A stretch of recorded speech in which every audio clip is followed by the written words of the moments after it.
Hey guys, Splendor Magic here. It's time for another day of spoilers. This is the second to last day. Tomorrow is pretty much just the filler dump, but they always save some big surprises for the end, usually related to the story, actually.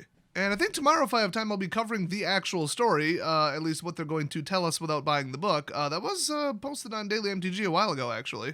And you guys know, since this is the lore, the official story we're talking about, I'm going to take it very seriously and not make any jokes or exaggerations at all. I never said I won't add a musical number or an original gangsta rap because everybody keeps asking me, Des, where's your promo? Wizards hates me. That's where my promo is. You know what? I got some words about this. Oh, we're gonna roast Wizards on this track. You guys ready for this? It's just going platinum. The setting top notch while I'm looking Sasquatch from the Corona cabin fever. Wizards mutating a beaver saying Des. Oh, Des, I'm so sorry. I've been hunting for your promo like an African safari. Must have tossed it. I mean, lost it, so please forgive us. And hype Ikoria, because we gotta pay our taxes. Sorry, guys, that's it for the track. I mean, to be perfectly honest, you can only steal so many lyrics from Harmonics before they sue ya. It's a shame, because this track's popping, man. This is royalty-free from the YouTube audio library. Yeah, I'm repping it. Oh, the beat's dropping again. Man, I should have written more lyrics. That's a shame. Well, I guess I'll do the spoilers. I mean, I suppose I could have probably wrapped all the spoilers, but that would require talent, which I think is pretty clear I don't have. But you gotta at least leave a thumbs up on the video if you commonly, in your daily life, rhyme the phrase, forgive us, with taxes. April 15th coming, bitches, pay your taxes. You know what occurs to me? This is the second spoiler video that I've done with the rap intro. Anyway, first up we got Weaponize the Monsters. Them monsters is blurry as hell, but I do believe it says 1 cost enchantment, pay 2, sacrifice a creature. Weaponize the Monsters deals 2 damage to any target. I actually thought that they were going to imply that Weaponize was a new mechanic. And I'm like, what? They had me for a second. I mean, if you're desperate and you're running Red Rush, this is a 1-drop. It does nothing right off the bat, which is not good. But if you want to hit him for 2 after you've probably already hit him for 2 with the creature, this could be a finisher if I guess you're already out of damaging cards in your hand. I mean, it's pretty narrow. I don't know if anybody's really going to play this. I mean, in like a middle speed deck, this would be pretty good, I'd say, for Devotion, except that you're sacking creatures. I don't know. Maybe somebody will put in something on it. I think it'll do pretty good in draft, maybe. Next up, we got, what is this, and what the f does this say? Allegedly, it's Essence Symbiont. I would say Symbiote, but I'm not sure what the difference is. So it's a 2-cost creature beast, and whenever a creature you control mutates, put a 1/1 counter on that creature, and you gain 2 life. Okay. Mutate is still unplayable, all in, versing control, lose every time garbage. But this reduces that by a tiny bit. I mean, I literally just got done playing a game where the guy board wiped me 8 times. You think anything from Ikoria is going to survive to anything? No, but I mean, if anything does, it would be, like, modified Simic Flash with Mutate backend, maybe with some counterspells to, like, maybe prop it up. I don't know. Next up, we've got one that I'm not going to get a clean take on, so let's just power through it. This would appear to be Let's Do Shots Girl's sister, Let's Shotgun 4 Loco. That's a caffeinated alcoholic beverage that's illegal in several U.S. states. But that stuff guarantees that you'll still be going wee with the staff in your hand while riding an owl long after your friends have passed out. So anyway, this translates to Joyous Skybonder, but I think we all know it translates to Let's Drink 4 Loco Girl. Or maybe I might be reading it wrong. It might be 4 Loco was a mistake, girl. Anyway, it's a 2/2 for 3 hybrid. Oh boy, it has flying. And creatures you control with flying have spells your opponent's cast that target this creature cost 2 more to cast. Hey, semi-hexproof. You guys know I've been calling for semi-hexproof for like ever, and they occasionally sneak it into sets to see if people like it, and yeah, people like it. Hexproof is overpowered as balls, okay? It's stupid. It's just like you're done. Now you gotta kill it in combat. Well, what if your deck doesn't do that? What if it's flying? What if it's death touch? What if it's trample? What if anything? Hexproof is bullshit. Just make it a little bit harder for me to target it. And they got layers to this shit, okay? They got like, it costs 1 more, it costs 2 more, but like, okay, pay it, whatever. Then they've got like the full-blown, okay, your first speller ability is automatically countered, you gotta hit it a second time to kill it. And then you've got Hexproof where it's just like, no, you can't target it, screw you, just die. So this is like a low tier on the magic resistance, and I love it. They need to put this on like 10 more cards. I really don't like that they're doubling down on blue-white flyers, because when that deck was popular in the early meta when some stuff came out, it was really annoying. It's such a dumb gimmick. You know when somebody sits down across from you and you notice that they're running all flyers, you're like, oh, we're doing that? Okay, I'm going to get hit a lot. There's always the one guy. There's the one flyer guy, and usually he drinks Four Loko. But moving on, next up we got Parcel Beast, which I assume is what FedEx is going to switch to for their deliveries pretty soon. But seriously, in like 2, 3, 4 weeks tops, we're going to be in the middle of a shitstorm. You might want to pick up like some serious supplies and food and shit, like not even f***ing around. I mean, I just did a little inventory of what I got. I've got like half a year to a year worth of food in my basement. And I'm actually still processing for long-term storage. I know, yeah, I'm such a procrastinator. But if shit goes like super Mad Max, I mean, y'all can come chill at my house. I'm just saying. But, you know, you can't bring that all flyer shit, all right? Like, we play in Magic, that's a given. But, like, you walk in with all flyers, you can walk your ass right back out. And every Thursday, we always do hip-hop and 90s Euro Nightcore Karaoke and Dance Dance Revolution night with Four Loko. Just kidding. So anyway, FedEx Beast here is a 4-cost elemental beast because we just needed another elemental in the game. This is looking like such a weird like supplement set. Like it barely does its own thing. The mechanics are garbage, and it just adds to like other past decks that are already in standard. Which, if you read the article on how they designed it, that kind of is what it is. They just kind of mashed it together and hoped it would work, and then they modeled it after Rise of Eldrazi. But knowing that it failed miserably and everybody hated it the first time around, they're like, let's take a second crack at it. Well, failure number 2, guys. Anyway, this is a mutate 2, and you pay 1, tap it, look at the top card of your library. If it's a land card, you may put it onto the battlefield. Oh, that's what we need for elemental bullshit decks. And if you don't put the card onto the battlefield, put it in your hand. Oh, great. Draw with land ramp. That's awesome. That's great. So in the deck I'm thinking, which is just, you know, elemental dump with that stupid, Risen Reef or whatever the hell that thing's called, I forgot. You would maybe put this on like a hexproof creature or something. Otherwise, you just ignore mutate and just cast the damn creature. So wow, the first playable mutate card. Anyway, next up we got Hornbash Mentor. He's a 3-cost 3/3 human warrior, and when he enters the battlefield, put a trample counter on target non-human creature you control. Okay, I mean, him being a human, you'd have to split it, and I don't think Split Tribal is going to be the hottest deck of 2020, but whatever. If you pay 3 and tap it, put a 1/1 counter on each creature you control with Trample. So, like I said, Trample as a mechanic is what Green's doing in this set, and I don't like Trample. Nobody likes Trample. A little bit too hard to stop within reason. I mean, even a white life gain deck or a white-black Death Touch life gain deck, you're probably still going to lose to Giant Tramplers. So they're really just encouraging people to play more control-a-thon widespread kill shit, which is killing the game right now. Too much removal, too much control, and too much draw to back it up. I mean, we've seen worse, but it's still pretty bad. Next up, we've got Fight as One. Ooh, I saw a Magic show like this once. So if you pay 1, it's an instant choose one or both. Target human creature you control gets +1/+1 and gains indestructible till end of turn. Okay, nice little third white counter spell that we totally needed in standard. Thanks. At least it only targets humans, and humans look weak as shit. Then again, we haven't seen all the humans yet, so I'm reserving my judgment until I see them all. But the bottom is the same thing, but for non-humans. So you could save one of each, one or the other, or whatever. So yeah, I mean, this is an emergency save it in combat, a little +1/+1 ambush, which is not much of an ambush, even though it's instant speed. Really, it's just they're trying to blow it up. I mean, hexproof's a little bit nicer because then that stops like everything, but I could see people playing this. Next up, we've got the legendary artifact rare, the 1-drop Ozolith. This looks interesting. Whenever a creature you control leaves the battlefield, if it had counters on it, put those counters on the Ozolith. Oh, here we go. At the beginning of combat on your turn, if the Ozolith has counters on it, you may move all the counters from the Ozolith onto target creature. Are you kidding me? Okay, in standard, I'm not even sure. I mean, Hydroid Crisis would be annoying as hell, and this is a 1-drop in a Simic deck. I'm pretty sure they could draw into this. But outside of standard, holy shit, don't even get me started. There are just piles, mounds of decks that this would be broken shit in, and most of them are commander decks.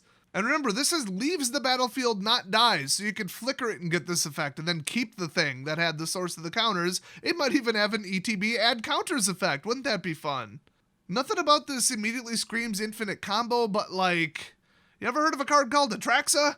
Yeah, they should not have done this. So they should have just pre-banned it in every format but standard. Like, I think this would probably be all right in standard, maybe. I think Hydroid Crisis and anything with that stupid double the counters Hydra bullshit would be a little bit much. If they finally blew up one of your hexproof creatures that had that stupid counter doubler Hydra horseshit on it, and then you moved it to another hexproof creature, now you gotta start all over. That's a little much, especially for one. I mean, just having proliferate in standard right now, not really feeling it. I do feel like you could turn Sarkhan into a creature and then flicker him during your main phase. When he lands back into play, his loyalty counters, which are still technically on him as a creature, would have moved to the Ozolith. Then you go to combat, or actually no, since you flickered him, you activate his ability again to turn into a creature. Then during combat, drop all of his loyalty counters back on him and ult the next turn. I think that would work. I just don't know if there's a card that would flicker him. Well, yeah, if he's in creature form, why wouldn't it? Flicker a creature. Yeah, there you go. I just pulled that one out of my ass. There you go. I'm sure there's more broken combos than that. I just really hate Sarkhan. He's always on my mind, and I don't mean in some bullshit love song way. I mean in a I hate him way. So yeah, this gets my this card stamp of approval. I believe this is the second one this set, which is strangely low. The other one, if you forgot, was the stupid fetch it for one and cast it for whatever the hell you want, Super Cat. Love that one. So next up, we've got maybe Magma Charger. I mean, what else would it be? But it's a 4-cost dinosaur. And by the way, people are like, oh, dinosaurs again. Just like they were when they first added dinosaurs. Like, oh, dinosaurs look like a dumb kids thing. FYI, very recently, in case you didn't watch the news, they have successfully cloned a T-Rex embryo in a chicken egg. I am not kidding. That is a real news story. If you haven't been keeping up on 2020's memes, that's why they're saying end of 2020, and it's just people shooting at dinosaurs. I'm glad I bought a 30-30 with some low recoil hollow points. Lever action Winchester. I got that shit under $400, guys. It was like $325. That's a $500, I have to say, boomstick, or YouTube will not climb down out of my ass about it. So anyway, we about to have dinosaurs in real life. I think the timing's wonderful. Anyway, whenever this piece of shit dinosaur attacks, if it doesn't have first strike, put a first strike counter on it. And then when it does attack, if it has first strike, it gains double strike till end of turn.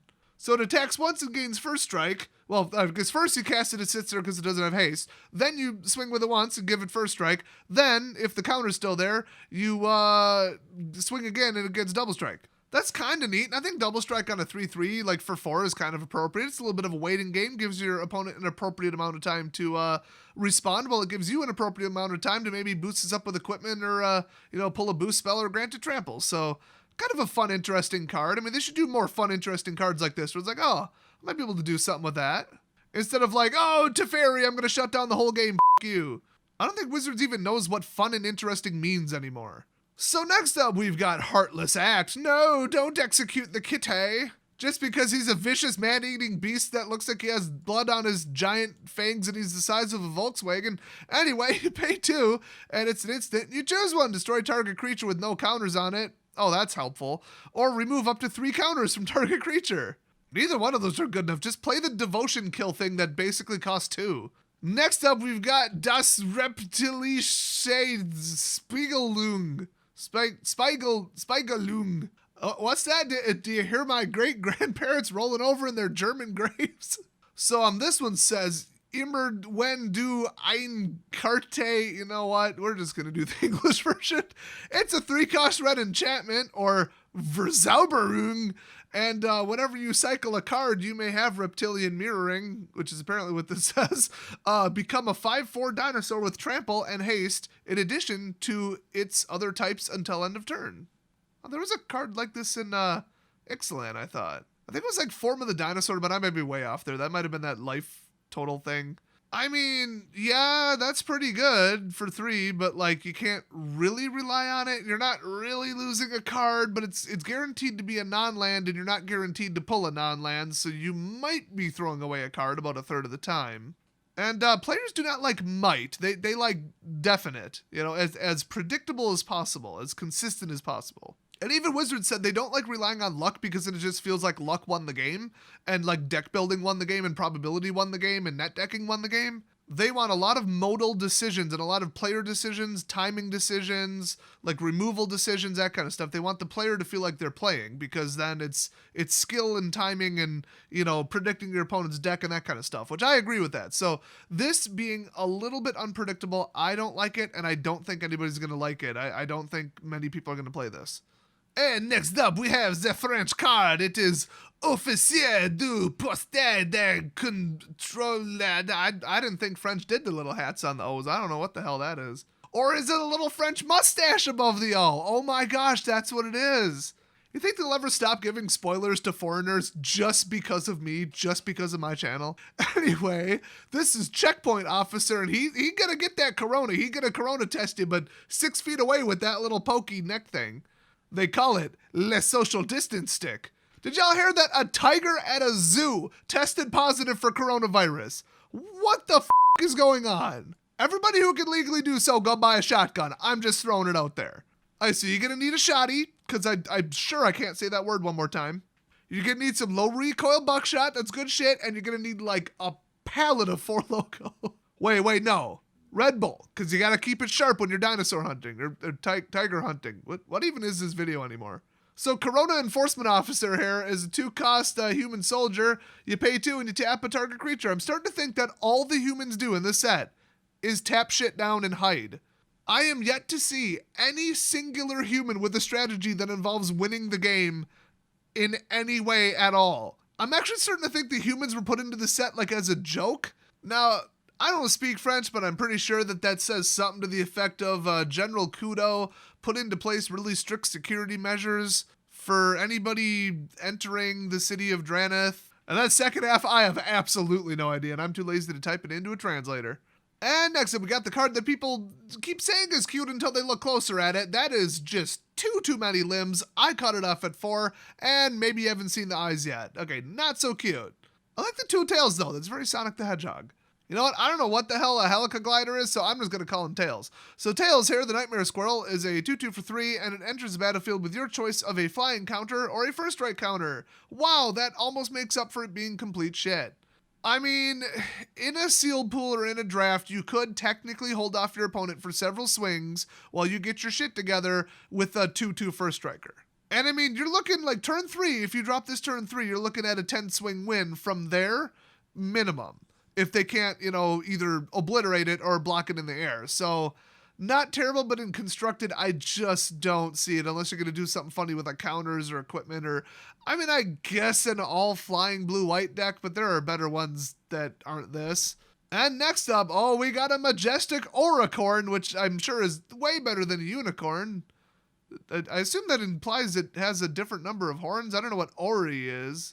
Oh, yes, I do. Ori is a prefix in Latin for gold. Gee, Des, you ever play a medieval RPG before? Well, I happen to notice it's not gold in the artwork, so there's that. But anyway, it's a 4/4 for 5. It has Mutate 4, Vigilance, and whenever this creature mutates, you gain 4 life. That's just not good enough at all. Next up, we got Alert Heedbonder. It's a 2/4 for 3 with Hybrid, Vigilance, and at the beginning of your end step, you gain 1 life for each creature you control with Vigilance. Okay, you could maybe get something going there. I don't know how many Vigilant creatures you could really do, but that stupid crystal spider thing that moves all the counters around, you could probably do some of that. Recurring life gain triggers that you don't have to pay for or tap for or nothing. Like, that is no joke. That's right up there with, like, draw more cards for free as a trigger. Next up, we got another cat, because you just can never have too many cats in a set. Or squirrels, really. It's a 1/1 for 1, and when Garrison Cat dies, create a 1/1 white human soldier creature token. Not really sure what the deep lore is here. I guess I could read the flavor text. After much arguing, the soldiers decided to keep it on the grounds that it killed enough mice to count as an honorary monster slayer. Yeah, that doesn't explain anything. When it dies, does it respawn as a human with one of its 9 lives? Let's go with that. You guys know the meme. It's magic. I ain't gotta explain shit. Next up, we have Splendor Mare, aka Slenderman. And it's a 3/3 for 3 elk unicorn. I guess it has 1 horn. The rest are antlers. Sure. It's lifelink and cycling too. That's kind of cool. Whenever you cycle Splendor Mare, so it's a self-contained cycle effect. Nice. Put a lifelink counter on target creature you control. Okay, so this is part of either like a thing or like a cycle. I'm not sure which. But the rest of the cards like this cost a lot more. So this is like really good. Next up, Spontaneous Flight. Oh my god, that is adorable. It's a 3-cost instant, and target creature gets +2/+2 till end of turn. Put a flying counter on it. Okay, so for 1 more mana, it's Mighty Leap, but you get to keep the flying counter. Sure. Before combat, after combat, use it defensively for the 2/2, and then keep flying. This is just good. This would be devastating in a draft too. Never underestimate the power of ambush speed boost spells. And Mr. Adorable Flying Fox is the last card that we have today. Did anybody notice he's kind of on fire, so those are like phoenix wings? So it's a phoenix fox. Or is it perhaps a fire fox? You know, the more I look at it, the fox is just like confused and concerned, and that chick is just like creeping me out right now. He's like, what the hell just happened? And she's like, yes, yes, fly. This will defeat my opponents. Somebody had a little too much for Loco. So thanks for watching. Obviously, this video has been sponsored by Discover Credit Cards. When you've clearly given up on your health and you're at the gas station buying 4 Loco at 3 in the morning, you probably don't want to be walking around with cash, so get a Discover card, link in the description. They're actually not sponsoring me, it's just a referral link. But yeah, better customer service, better terms, better rewards, better benefits. You get free social security dark web monitoring. You get 5% cash back in a category. You can view your credit score for free without actually like negatively impacting it. So check that out. And if you sign up, you get the same shit I do. You get your friends to sign up. You get $50 freaking per sign up. What? Limit 10 per year. Let's just say I haven't hit the limit yet, so you haven't finished hearing about it. Hey, let's hit that 10 count so I can shut up about it and probably not find a different sponsor because I'm really lazy. So tomorrow's a big day, the finale of the spoilers. We will see some story revelations, I guarantee it. So hit that subscribe button if you don't want to miss it. Thanks for watching, and I will see you guys next video. People have already started camping out in a tailgate sponsored by 4 Loco, America's premier hillbilly and cholo fuel.